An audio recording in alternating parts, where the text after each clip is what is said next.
Donc, on remarque que avant de se lever pour faire une vidéo, il y a toujours une motivation. Mais il y a toujours un procédé qui n'est pas parfois le bon. Et c'est justement ce qu'on va voir aujourd'hui. Maintenant, les étapes de réalisation d'une vidéo, ça va aller un peu vite. Hein. On n'a que 2 heures de temps. Qui peut avoir une idée? Les étapes de réalisation d'une vidéo. Avoir un téléphone Android. Pourquoi il me faut un téléphone Android? Si j'ai iPhone, est-ce que je peux pas faire des vidéos avec? Ça veut dire que avoir un téléphone Android n'est pas une étape. Ou bien avoir un téléphone tout court. Ok, tu as une idée? Personnellement, je ne connais pas ce que c'est. Ok, vas-y.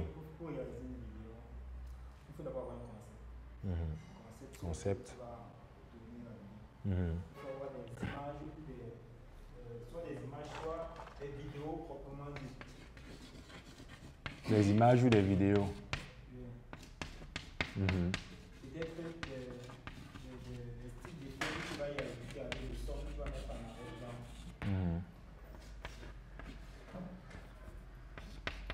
C'est tout. Également aussi la durée de la vidéo. Avoir la durée. Et le message qui va y être véhiculé. Ok. Et le message. Donc, on a le concept pour la réalisation de la vidéo, les images ou des vidéos, les effets à ajouter, peut-être des transitions ou bien des blurs et tout. Avoir la durée, donc connaître la durée de la vidéo et le message à transmettre. Ok, toi tu as une idée? Moi, je pense aussi qu'il faut tenir compte du décor, par exemple. Du décor. Oui.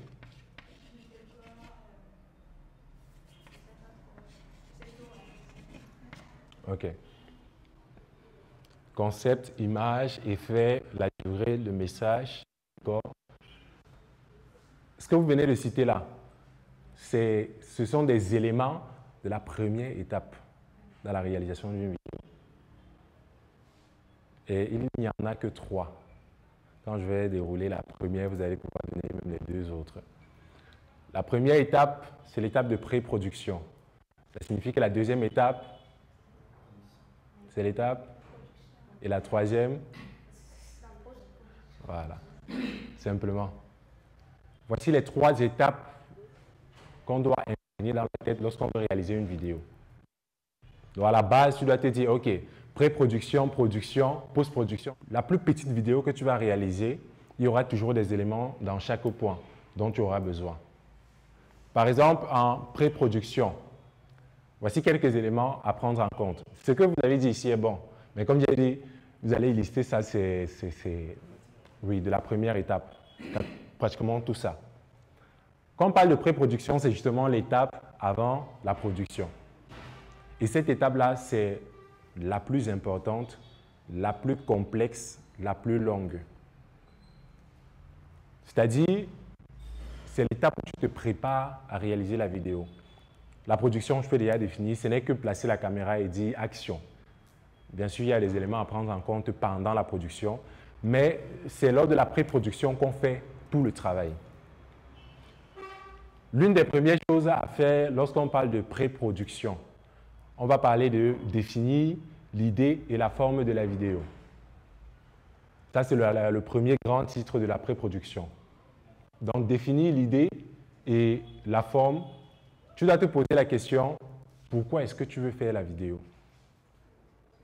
C'est la question qu'on a posée au départ. Pourquoi est-ce que tu veux faire la vidéo? Je veux faire la vidéo pour vendre, je ne sais pas, des bijoux, pour peut-être des voyages. Je veux faire la vidéo pour vendre, je ne sais pas, ou bien pour m'améliorer. Je dois déjà comprendre le pourquoi de la vidéo. Ensuite, définir ta cible. Quand on entend parler de cible, directement, quelqu'un voit une transaction monétaire où il va falloir vendre un truc.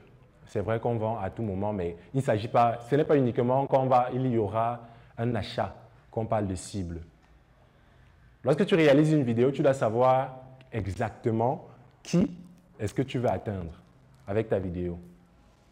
Et ça va beaucoup jouer même sur le style de vidéo à réaliser. Et ceux qui disent souvent que je fais la vidéo pour tout le monde, ça ne passe pas. C'est vrai, tout le monde pourra regarder la vidéo, mais est-ce que tout le monde va comprendre? Est-ce que tout le monde va ressentir ce que tu veux transmettre? Est-ce que? Donc, tu dois te poser la question, quelle est ma cible? Ce sont les étudiants, ce sont les chômeurs, ce sont les parents, ce sont les divorcés, ce sont les femmes mariées, ce sont. Une fois que tu as défini ta cible, tu détermines maintenant le type de vidéo par rapport à ça. Ce n'est pas que c'est un lien, que si tu ne définis pas la cible, tu ne pourras pas connaître le type de vidéo, non. Mais j'ai essayé de classer les étapes que moi j'utilise quand je veux réaliser des vidéos. Donc, le type de vidéo, c'est par rapport à tes produits, par exemple.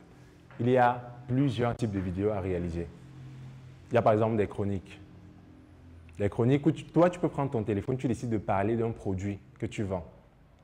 Tu vois? Un bijou. Il y a tellement à dire sur un bijou. Extrêmement à dire. Ça peut même être une histoire que tu décides de raconter avec le bijou, par exemple, placé sur toi. Tu vois? Quand tu vas faire comme ça, si tu as les bons mots, tu ne seras même pas obligé de dire que je vends ce bijou. Les gens vont se poser la question et du moins ils vont te demander combien ça coûte. Tu vois? Il y a des vidéos, on appelle ça comment? Des vidéos style interview ou du moins reportage, il y a des documentaires, il y a le thème m'échappe, des vidéos d'entreprise en tout cas. Là par exemple, c'est pour déjà les grandes entreprises. C'est-à-dire tu arrives, tu fais un documentaire par exemple sur ton entreprise où tu vas peut-être parler des employés, tu vas peut-être parler, vendre l'humour ou plutôt l'ambiance de l'entreprise. C'est pas que tu vas forcément parler, on vend tel produit, non. Tu peux faire une vidéo où tu expliques clairement tes produits que tu vends. Tout comme tu fais une autre vidéo où tu ne parles que de l'ambiance dans l'entreprise. Et les gens adorent voir comment est-ce que vous vous comportez dans votre entreprise. Il y a d'autres vidéos qu'on appelle les vidéos de coulisses. Télé-réalité. Donc, il y a énormément de types de vidéos. S'il faut faire peut-être un autre événement, je crois qu'on avait même déjà fait un événement par rapport à ça, sur les types de vidéos à réaliser. Donc, quand tu as défini ton type de vidéo, l'un des éléments que j'ai appris tout récemment et qu'on négligeait extrêmement, la visualisation. Je ne sais pas si quelqu'un comprend ce terme dans ce contexte. Tout à l'heure, on a parlé de pourquoi est-ce que tu fais la vidéo. Les réponses étaient pour vendre un produit, pour vendre ceci, pour faire ceci, peut-être pour garder les souvenirs. Quand on parle de visualisation ici, c'est vrai, là, ça entre un peu plus dans des vidéos qui vont être publiées en ligne. Tu dois pouvoir te dire, OK, qu'est-ce que je veux que la personne qui voit la vidéo ressente?